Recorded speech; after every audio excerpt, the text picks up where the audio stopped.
Filmz TV sponsoreres af Company Pictures.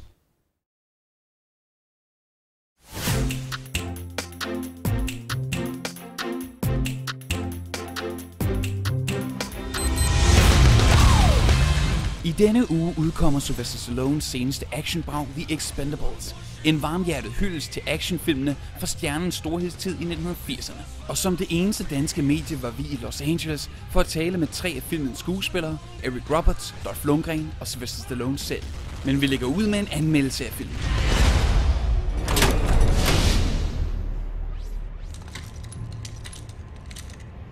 Drop your guns!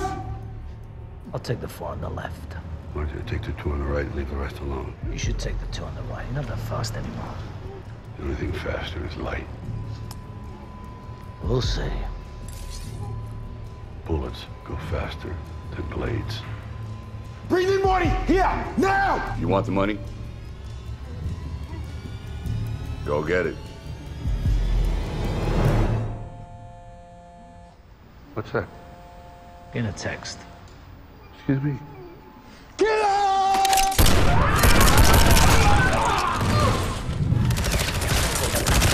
Sylvester Stallone spiller den aldrende Barney Ross, leder af en lille gruppe af hårdføre lejesoldater, som hyres til en særdeles farlig mission, der involverer en sydamerikansk diktator, bakket op af skrupelløse narkogangstere. Lejesoldaterne spilles af flere af genrens største ikoner, og hvem har da heller ikke lyst til at se Stallone, Dolph Lundgren, Jet Li, Bruce Willis og Arnold Schwarzenegger side om side i et actionbrag af dimensioner. Selvom de 2 sidstnævnte skuespillere blot er med i en enkelt scene, er det til kostelig underholdning at se dem sammen.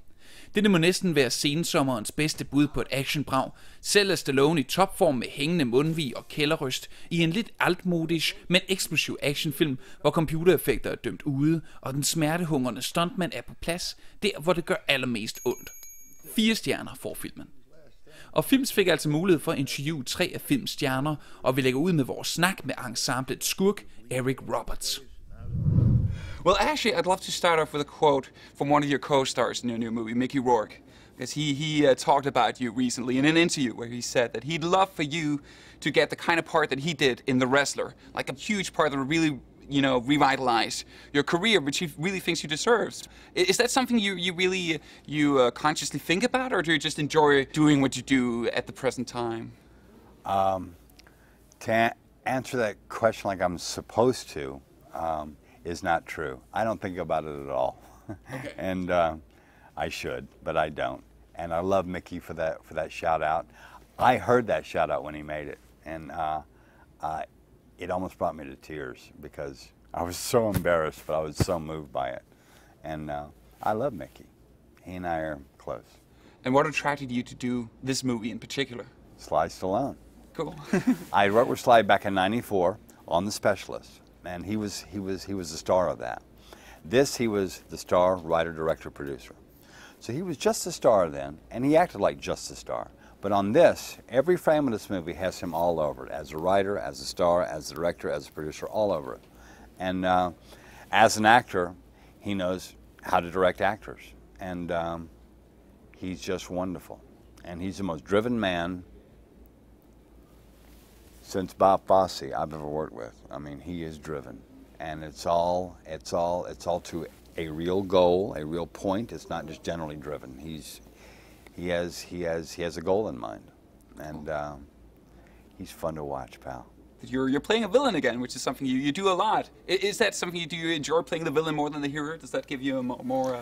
Bad guys always get the best clothes, always get the best cars, always have the best gun, always have the loosest woman.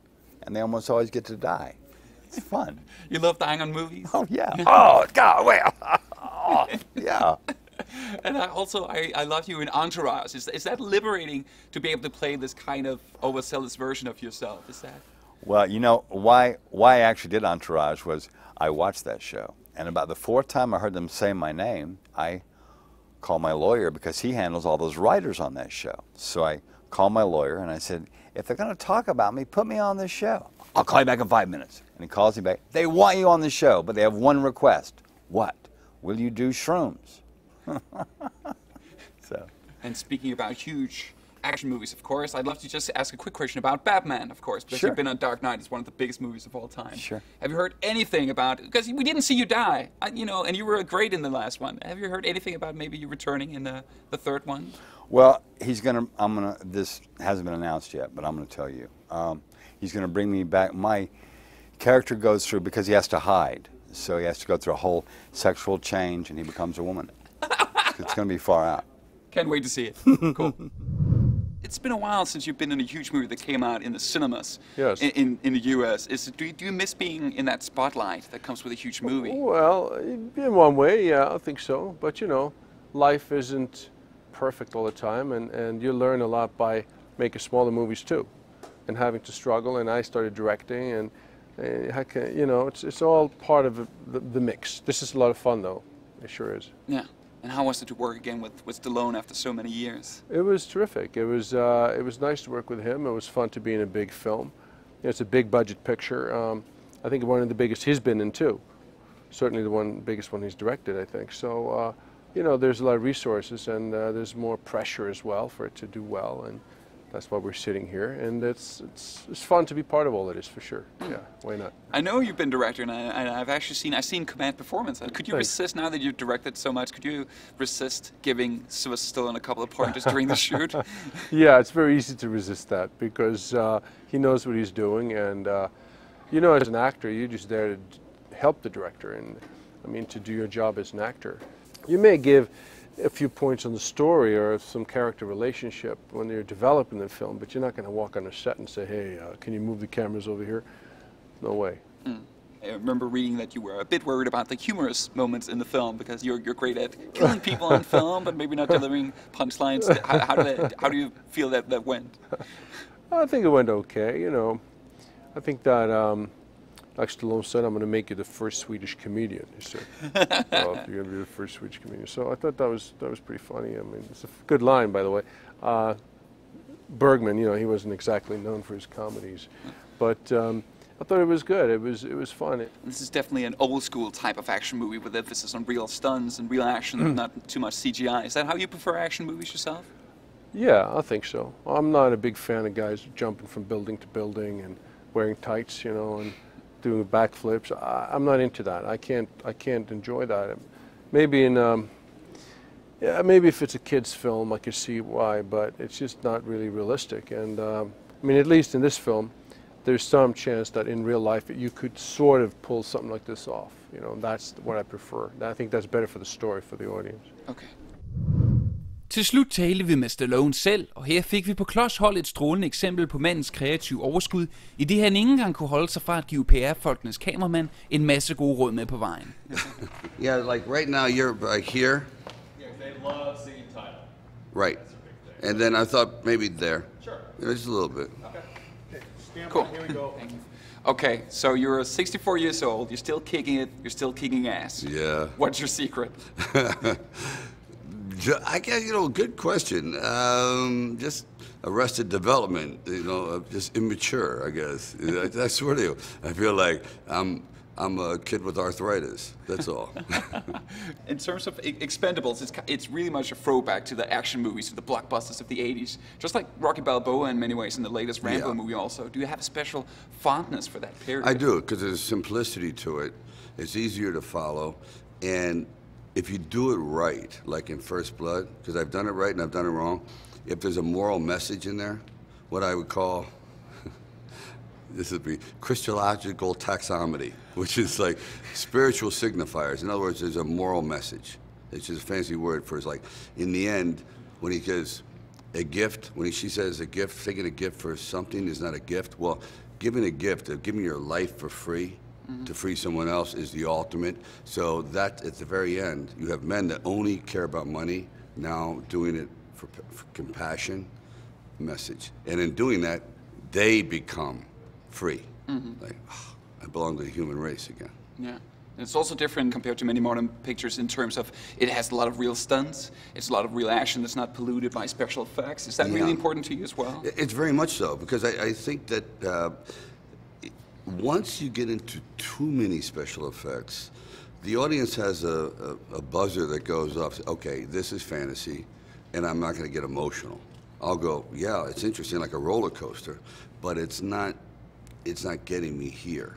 And I just try a little bit, just a little bit of emotion in there that the audience says, you know, I would like to talk to this man, or, you know, I would have a beer with this fella. You know, he's a real person, as opposed to some superhero that they're not, they're flawed. Yeah. And also, there's a question I've wanted to ask you for years. Now I finally have the opportunity. Go. It's yeah. Have you ever thought about? I remember this quote I read from Roger Ebert that said, right after Rocky came out, you could become the next Marlon Brando. And there's this somber, serious quality you both in Rocky and also like in Copland, which is a movie I really, really love. Have you ever felt that things could have taken a different turn if you'd gone down that way? Well, I'm glad you asked that because something happened with the phenomenon. The First Blood was like the first that I know what I call pure action film, where all the dialogue was cut out. So I became part of a new thing. And before I knew it, the identification of being very physical became kind of like my destiny. That's what the audience all of a sudden connected with, more than drama. And then when I tried to get back to drama, once you're red, you stay red. You know, they don't want to see you turn into blue. And I at least had the satisfaction of working against De Niro, with De Niro, and with Harvey Keitel. And I enjoyed the process. I felt as though it all worked, but that the audience didn't want to go there. So, but I proved something to myself. See what I mean? It's like, yeah, okay, you can act like that. Now let's see them do action. Yeah. Okay. Cool.